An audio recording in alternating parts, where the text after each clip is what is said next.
If you've ever played Parasite Eve, you know that specific kind of tension it creates. Every hallway feels unsafe, combat interrupts exploration without warning, and even the camera seems complicit in making you uneasy. Parasite Mutant clearly understands that legacy, and the moment you start moving through its fixed camera corridors, the comparison becomes unavoidable.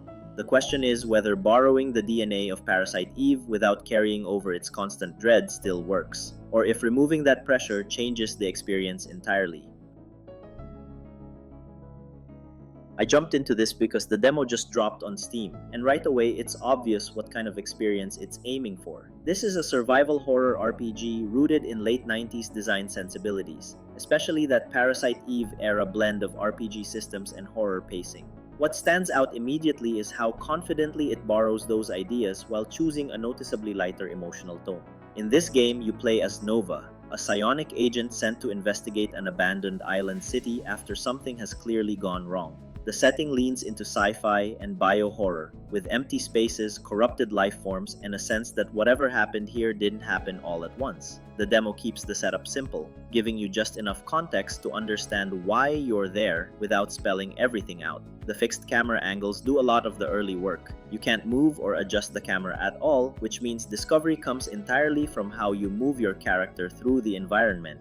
Some treasure chests sit just off-screen, and you only find them by stepping beyond what the camera initially shows. In one area, there's a breakable wall that's easy to miss, and behind it is a weapon upgrade that gives you a noticeable boost early on. Enemy encounters use an invisible encounter system, where combat triggers without enemies appearing in the environment. Battles take place exactly where you triggered them, which means encounters can happen in narrow corridors or awkward spaces. Puzzle elements are present, but they stay restrained. Progression occasionally requires reading files or notes and using that information to move forward. It never pulls focus away from exploration or combat, and it fits naturally into the pacing of the demo. In terms of atmosphere, Parasite Mutant clearly moves in a different direction than its inspiration. The demo never creates the same stressed, uncomfortable feeling associated with classic survival horror, which feels like a deliberate tonal choice rather than a limitation.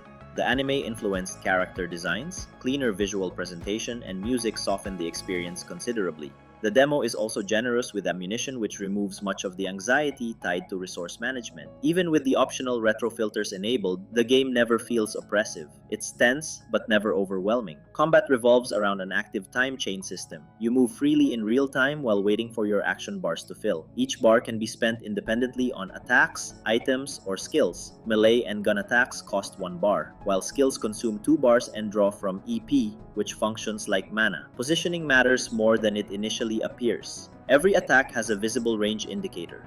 If an enemy is out of range and you commit anyway, the attack simply misses. Even if an enemy starts in range, they can move during your attack animation and slip away, causing you to miss. The main character gains experience after every battle, and leveling up increases her base stats. You also earn something called plus points that can be invested directly into upgrading equipment stats, which gives a clear sense of progression even within the short runtime of the demo. The demo ends with a boss fight against a creature with a distinctly alien design. Its attacks are difficult to avoid head-on, encouraging a patient approach. Bait the attack, move out of range, then strike during the openings.